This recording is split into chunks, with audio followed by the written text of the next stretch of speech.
Olá a todos, bem-vindos a mais um vídeo. Hoje a gente vai falar sobre a Auren Energia, código na bolsa AURE3. Para quem não conhece a Auren, pelo próprio nome ela já diz, é uma empresa de energia elétrica. Ela é uma empresa brasileira de capital aberto que atua no segmento de geração de energia renovável e comercialização de energia. Ela é resultante da integração de ativos da Votorantim e da CPP Investimentos, com a incorporação da CESP. Então, para quem não conhece, a CESP era a Companhia Elétrica de São Paulo, né? Então, essa é uma empresa, a CESP, uma empresa bem antiga do setor de energia elétrica de São Paulo. Inclusive, é uma empresa muito conhecida pelo grande investidor Luiz Barsi, né? Que falava muito sobre essa antiga CESP, hoje em dia Auren, né? E, enfim, a empresa ela estava precisando de alguns investimentos e estava visando novos parceiros. A empresa queria, vamos supor, dizer assim, ela queria dar um passo para frente, né? E aí ela resolveu juntar energias com a Votorantim e com a CPP Investimentos. E aí juntaram ativos aqui e se tornou a Auren Energia. Deixou de existir a CESP, formou uma parceria entre esses grupos aqui e formou a Auren Energia. Aqui fala um pouco. A Auren nasceu para construir um mundo mais positivo. Nasceu da integração entre a Votorantim e a CPP Investimentos. Opera com uma matriz limpa e uma das maiores capacidades do país, movimentando 2,5 gigawatts médios. Trazemos na bagagem 100 anos de história e conhecimento no setor. Então a gente vê como é uma empresa já antiga, né? Enfim. Tá, então a minha proposta é agora que a gente já conheceu um pouco mais sobre a empresa, o que ela era, o que ela faz hoje em dia, enfim, eu acho que a gente vai já para análise de balanços para ver como é que está a situação financeira da Auren e depois, por último, a gente vê a cotação dela, como ela vem se comportando nos últimos tempos. Enfim, vamos aos números então. A gente está aqui no Fundamentos. Primeira coisa que a gente vai ver é o valor de mercado. A gente vê que a empresa tem o valor de mercado de 13 bilhões 190 milhões de reais. É uma empresa já grande, já madura. Indicadores de valuation. Preço-lucro de 6,5 e preço sobre valor patrimonial de 0,94. O que isso significa? Se a gente aportar hoje na empresa dinheiro, se os lucros permanecerem iguais, daqui a 6,5 anos a gente vai recuperar o nosso capital. Isso que significa o preço-lucro, né? E o preço sobre valor patrimonial é por quanto ágio ou deságio está sendo negociado o patrimônio da empresa. Nesse caso, a empresa está sendo negociada a 6% de deságio, está sendo negociada abaixo do valor patrimonial. Então, tá barato, dá para afirmar assim, né? Tá com um desconto. Não é um grande desconto, mas sim, é um desconto sobre o patrimônio.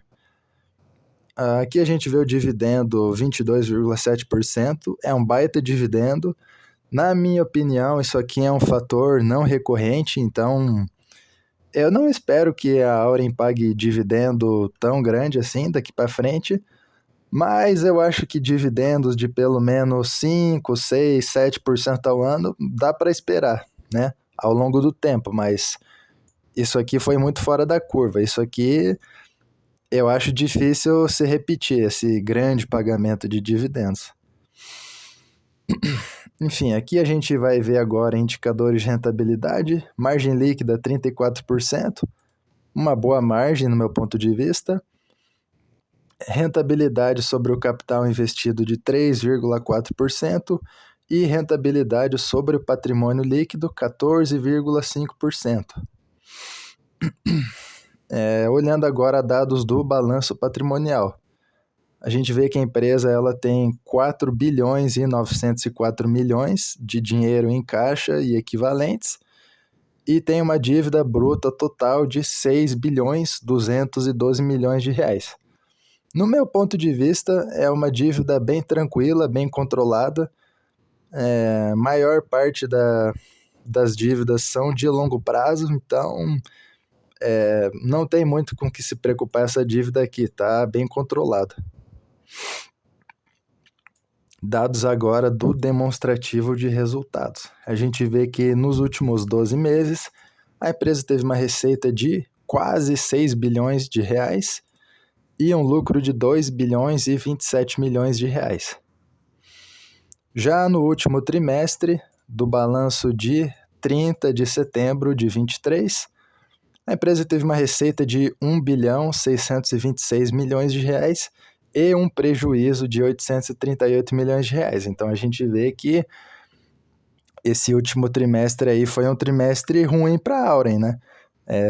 A gente tem que ver aí se esses resultados futuros vão melhorar ou não, né? Que existem duas possibilidades. Existe a possibilidade desses prejuízos continuarem, e aí não vale a pena ser acionista de empresa que dá prejuízo, né?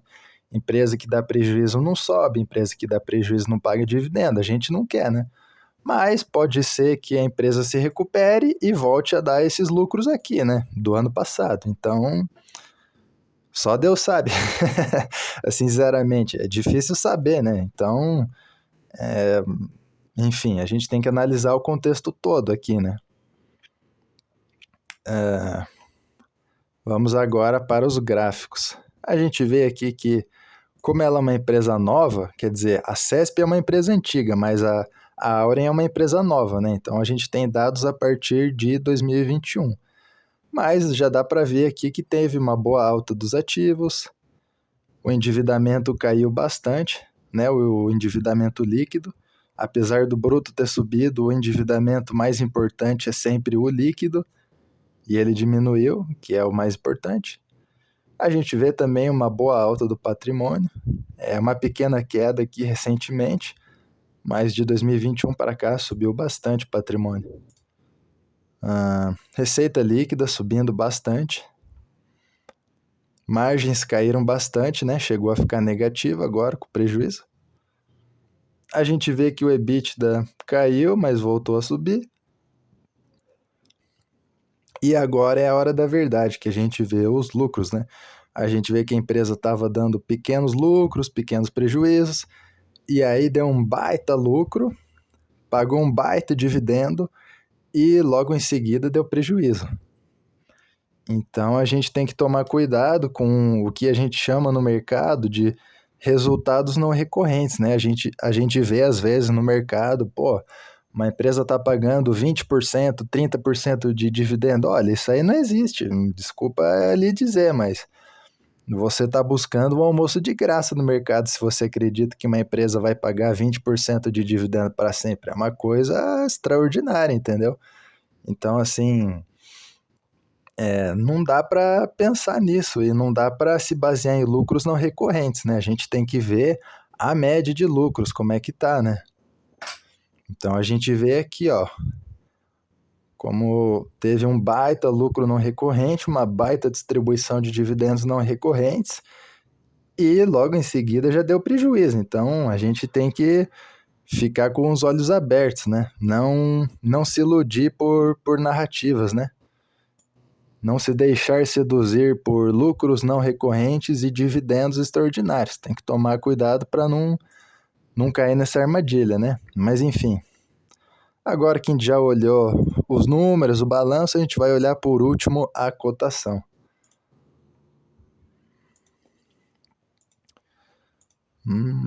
A gente vê que está com uma tendência de queda, né? De um ano para cá. A empresa deu uma caída aqui considerável. A gente vê, né, desde de quando ela abriu o capital como Auren, deixando de ser CESP e virando Auren, que foi em abril de 2022, a empresa caiu quase 20%, né? De 2 anos para cá, quase. Então, não foi um bom investimento no longo prazo. Enfim, a minha opinião sobre a Auren, lembrando que eu não sou analista de investimentos, isso aqui não é recomendação de compra, de venda, nem nada, é só uma opinião. Eu acredito que existem empresas melhores no setor de energia elétrica. Eu acho que existem empresas que têm um valuation melhor no setor de energia elétrica, que pagam mais dividendos recorrentes, né? Não dividendos assim extraordinários que nem aconteceu, dividendos sólidos, recorrentes. Empresas que têm margem melhores, empresas que têm rentabilidades melhores. Então, eu acho a Auren uma empresa ruim? Não, não acho, mas também não acho uma empresa extraordinária. Do setor elétrico, particularmente, eu acho que existem outras oportunidades melhores. Mas pode ser uma oportunidade, porque de fato a Auren está com valuation barato, como a gente pôde ver aqui. Então, essa foi a análise da Auren e esse é o meu ponto de vista sobre esse papel.